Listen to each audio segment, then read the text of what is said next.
注意。この動画の内容は諸説あります。私の言ってることは絶対ではございません。それでも大丈夫だよという方は最後までお楽しみください。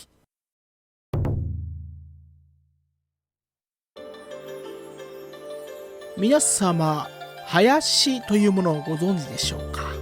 能楽や歌舞伎などで笛、鼓、太鼓などを使い演奏している人たちのことでございます。中国獅子舞にも林に近い人たちはいます。太鼓、シンバル、ドラを演奏する人たちです。彼らはよくお囃子と言われますが、皆様はお囃子と聞いたらどういった印象を持ちますでしょうか。ただ演奏している人、メインではなくその他、獅子舞を支える縁の下の力持ち、そう思われる方が多いのではないでしょうか。確かに音という目に見えないものを扱う人たちなので、そう思われても仕方ありません。しかし忘れてはいけないのは、彼らもまた獅子舞同様演者であることです。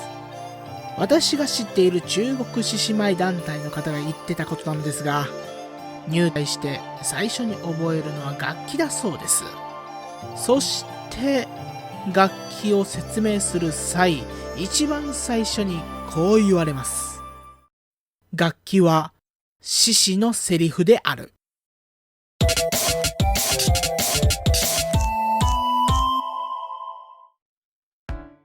皆様おはこんばんにちはでございます。皆様に娯楽と笑顔のショータイムをお届け、SHW ショーと申します。いつも動画を見ていただきありがとうございます。コメントなどはちゃんと読んでおりますよ。中国姉妹に興味がある方はぜひチャンネル登録、グッドボタンのほどよろしくお願いいたします。さて皆様、能楽や歌舞伎、日本の獅子舞などで演奏する囃子、優雅な曲が流れるわけでございますが、中国獅子舞にも囃子のように演奏する人たちがいます。今回は中国獅子舞に使われる楽器の解説をするわけでございますが、皆様は楽器に対して意識したことはありますでしょうか。ほとんどの方は、頑張って演奏してるね、どんちゃんどんちゃん音鳴らしてるねと思われるでしょう。しかし彼らは彼らで意識していることがございます。それを含め、今回は楽器の種類と楽器のあり方を解説したいと思います。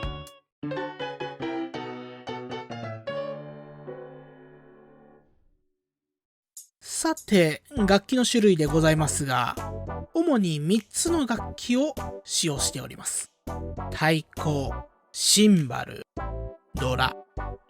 まずは太鼓から。太鼓は皆様が思っているような太鼓でございます。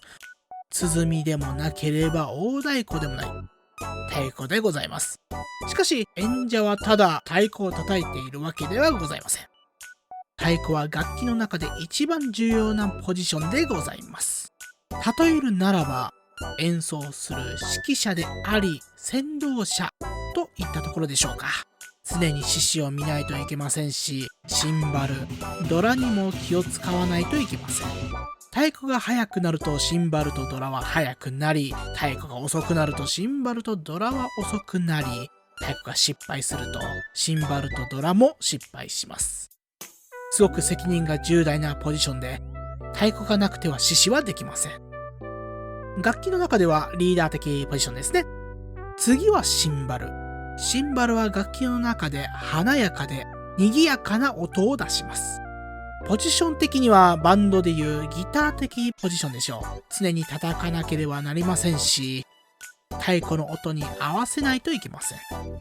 中国獅子舞団体の方が言ってたことなんですが、団体に入った新人はまず最初にシンバルを覚えるそうで、獅子舞の音を覚えてからやっと獅子の練習ができるそうです。次はドラ。ドラは楽器の中で甲高い音をしております。ちなみに皆様が想像する大きくドーンとなる大きなドラではなく、中国獅子舞用のドラでございます。ドラはドラ台にかけてドラ用のバチを使い音を鳴らします。楽器の基礎であるシンバルを覚え、その次にドラに入るのが通例となっているそうです。ポジション的にはバンドでいうベースとドラムを足して割ったようなポジションでしょう。以上が楽器の種類でございました。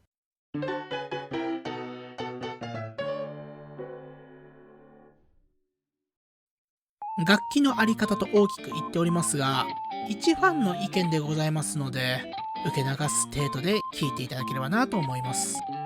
さて、楽器に対してですが、ぶっちゃけいる？ CD か MP3 音源を流しとけばいいんじゃないの？と思われる方が一定数いらっしゃるのではないでしょうか。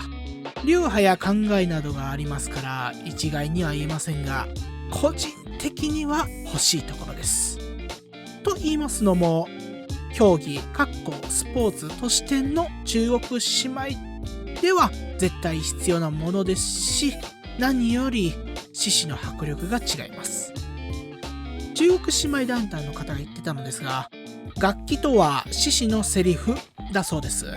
獅子が嬉しい時は盛り上がる音、悲しい時は物静かな音、怒る時は激しい音、場面によって音は変わり、音で獅子を表現します。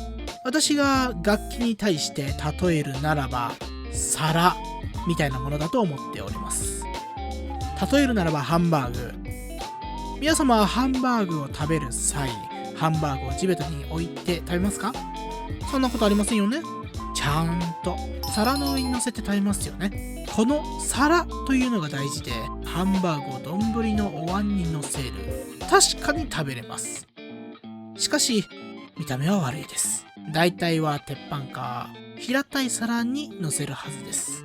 それが王道であり、造形や柄が綺麗なほどハンバーグが際立ちます。これを言い換えると、楽器がうまいほど獅子が際立つわけでございます。楽器をないがしろにすると獅子の迫力がなくなる。縁の下の力持ち。この言葉が合うポジションではないでしょうか。以上が楽器のあり方でございました。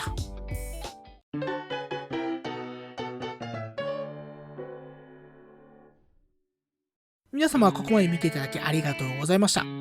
今回の動画の内容はいかがだったでしょうか。世間ではあまり注目されない楽器に関する話でした。ちなみに中国姉妹団体の方が言っていたことなのですが、見てほしいとは思わないけど、獅子ありきの楽器であり、楽器ありきの獅子である。獅子と楽器は切り離せない関係であり、獅子を舞う人たちと演奏する人たちは一つのチームであります。そう聞くとかっこいいと思いませんか？という感じで今回の動画はここまで。今回使われた写真などの画像の URL は概要欄に載っております。ぜひ確認のほどよろしくお願いいたします。そして面白かったらグッドボタン、チャンネル登録、コメントのほどよろしくお願いいたします。バイバイ。